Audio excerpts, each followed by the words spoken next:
ازيكم عاملين ايه؟ فيديو جديد ان شاء الله. لو اول مره تشوفوا القناه، اسمي سوسنة. لايك شير سبسكرايب. النهارده هنعمل كيكه، بس انا عارفه الشكل مش عاطفي يعني، بس انتي لو عملت الكيكه دي تطلع حلوه معاكي.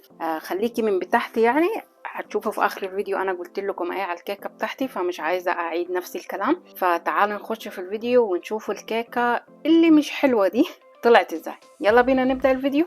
ادي كده يا ست الكل معانا المقادير بتاعتنا. عايزين بيضتين، لو البيض حجمه كبير، انا بتاعي صغير فهستعمل 3، بس هي المقادير دي هنعملها لبيضتين كبار. ودي نص كوباية من الزيت النباتي، كوباية الا ربع من السكر، ملعقة كبيرة من الفانيليا. هجيب باقي الحاجات، هنمشي خطوة خطوة مع بعض. عايزين كوباية من الحليب أو اللبن، و3 ملاعق كبيرة من الزبدة، وتكون بدرجة حرارة الغرفة زي البيض. تمام. هنجيب كزرولة، حلو الكلام، نحط الملح، اللبن قصدي، اللبن هنا، وعليهم الزبدة، ونركنهم كده على جنب لغاية لما نشوف المواد الجافة مع بعض. بس كده ونركنهم على جنب. المواد الجافة يا ست الكل، عايزين كوباية من الدقيق وانا نخلته، وانا مستعمله الكوب المعياري لاني بظبط الحاجه معاي، ورشه من الملح، معلقه صغيره من الباكنج باودر، و2 معلقه كبيره من الكاكاو الخام. انا الحاجه اللي هعملها دي هعملها فانيليا وشوكليت. بتهيالي انتوا كده عرفتوا انا هعمل ايه.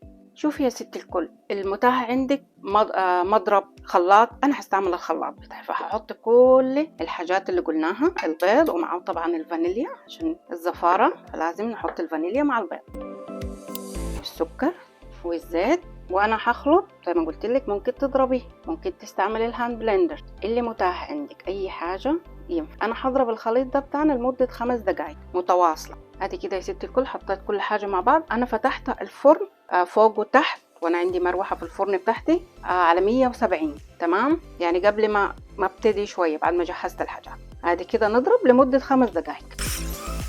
ادي كده يا ست الكل معانا الخليط بتاعنا بعد 5 دقايق. شايفه غير اللون، بقى فاتح ومفيش بقى اي حبوبات من السكر.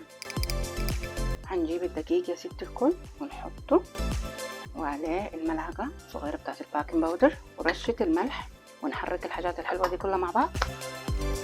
ادي كده يا ست الكل، بعد ما الدقيق كله ديسبير معانا كده زي ما شايفه، مفيش اي دقيق يعني، مش شايفين. نروح على البوتاجاز ونحط الكوزاريلا بتاعت اللبن بالزبده. عايزين نخلي اللبن يغلي شويه، مش كتير خالص، بس يغلي شويه.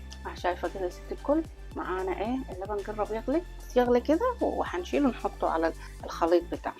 ممكن نحرك كده بالملعقه كده زي ما شايف ست الكل. الزبده ساحت معانا كده، ست الكل ابتدى يغلي معانا الكلام. اول ما يغلي كده نشيله ونحطه على الخليط بتاعنا. شايفه كده، بس كده. ادي كده يا ست الكل، بعد اللبن ما غلى معانا نحط شويه شويه، ممكن تحطي كله، بس نخلي بالنا طبعا عشان اللبن سخن ما نحرقش نفسنا، ونقلب. ادي كده يا ست الكل، ده الخليط بتاعنا. انا هجيب وهنعمل نص نص كده. ادي كده يا ست الكل، جبت بولة تاني نحط الخليط بتاعنا. شوفي انت، شوفي بتحبي ايه، لا اكتر الفانيليا لا اكتر الشوكولاته، وممكن تعمليها فانيليا بس هتطلع برضو حلوه يعني. كده الكيكه بتاعتنا اصلا جاهزه، انا حابه اعملها بالشوكولاته. فادي كده فانيليا الملعقتين بتاعت الكاكاو زي ما قلت لك. لو حابه ان انت تسيبيها كده سيبيها، مش هتطلع حلوه وهتطلع رهيبه. وانا جبتها لبن بارد عشان لو هتدخل معانا طبعا، فلازم نزود شويه لبن. هنا يا ست الكل هحط شويه من اللبن، انا جبتها دول عشان نشوف القوام ده زي ده كده، شايفين؟ بس شويه تاني وخلاص كده حلو خالص. ادي كده يا ست الكل معايا الصينيه بتاعتي. انا حطيت زيت وحطيت ورق زبده، لو ما عندكيش ورق زبده حط زيت وعفريها بالدقيق بتاعنا، والزياده طبعا زي ما كلنا بنعرف نعمل كيك وتطلعي. ادي كده ده مقاس، بصراحه مش متاكده يعني، ممكن تكون 28. فالمهم اي حاجه، ممكن مدور، ممكن اي حاجه يعني، مش لازم القالب. مهم نبتدي كده الخليط بتاعنا. تحط الاول الشوكولاته، تحطي الفانيليا، مش هيفرق كتير. نشيل بالمغرفة كده ونحط، ونجيب الشوكولاتة برضو بتاعتنا ونحط عليها، ونكرر كده لغاية لما نخلص الخليط كله مع بعض. دي كده يا ست الكل، بعد ما حطيت الكمية بتاعت الشوكولاتة والفانيليا، نروح نجيب الشيش طاووق الستيك دي، ونروح منظر اي منظر بيه كده اهو عشان تطلع شكلها حلوة ميرفل.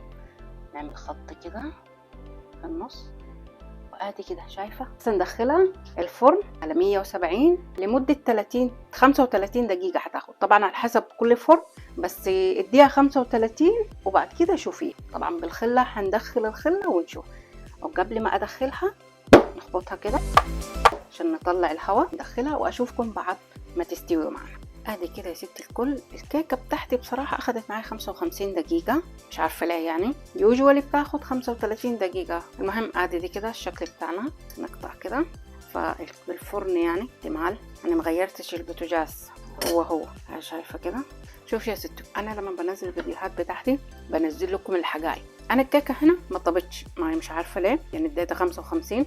فانا بدل ما اشجعها كويس، لاني انا برضو قبل كده عملتها برضو وما طبتش وما رضيتش انزل الفيديو معاكم، بس يعني هحطها في الاير فراير واخليها زي القراقيش بدل ما اشجعها، حرام والتعب يروح ساكت. يا ريت حد في الكومنت يقول لي ليه الكيكه فشلت معي. ده مش عارفه، يعني انا ماشيه بالمقادير، افتكرتها ما عملتها اول مره، افتكرت ان البيض كان صغير زودت بيضه، فمش عارفه. اللي يعرف يقول لي ليه الكيكه بتاعتي مش عارفه ما بتطيبش معي، واديتها يعني اكتر من كده هتتحرق بصراحه. هنشفها وناكلها زي القراقيش، تكون حاجه الكيك ننشف. واتمنى انتوا لو عملتوا الوصفه ان هي تطلع معاكم حلوه. هجيب كده صينيه واقرقشه، مع اني انا بعملتها فانيليا نفس المقادير دي وبيضتين بس، ما حطيتش الكاكاو يعني، وطلعت حلوه معي ونزلت لكم الفيديو. فمش عارفه بصراحه مالها، باين المزاج مش حلو.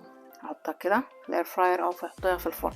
المهم يا ستي الكل، ادي كده دي كانت الوصفه بتاعتنا. انا اسفه يعني مش عارفه، يعني دي تاني مره بصراحه يعني، قلت اعملها وكانت حلوه، يعني كانت منفوخه كده وما شاء الله، بس مش عارفه ايه اللي بيحصل لها. الدقيق، طب حتى الدقيق نخلته، احتمال الباكنج باودر نحط ملعقه كبيره يعني. اللي بيفشل مع الكيك يقول لي في كومنت ليه الكيك بيفشل، عشان الواحد برضو من الناس بياخد خبرات. فده كان الفيديو بتاعنا يا ستي الكل، وانا اسفه ان الكيكه بتاعتي فشلت، بس ان شاء الله بتاعتك هي اللي تنجح. تقولي لي في كومنت حلو هل انت بتجربي اي وصفات من الوصفات بتاعتي ولا لا، لغايه لما تيجي في فيديو جديد ان شاء الله.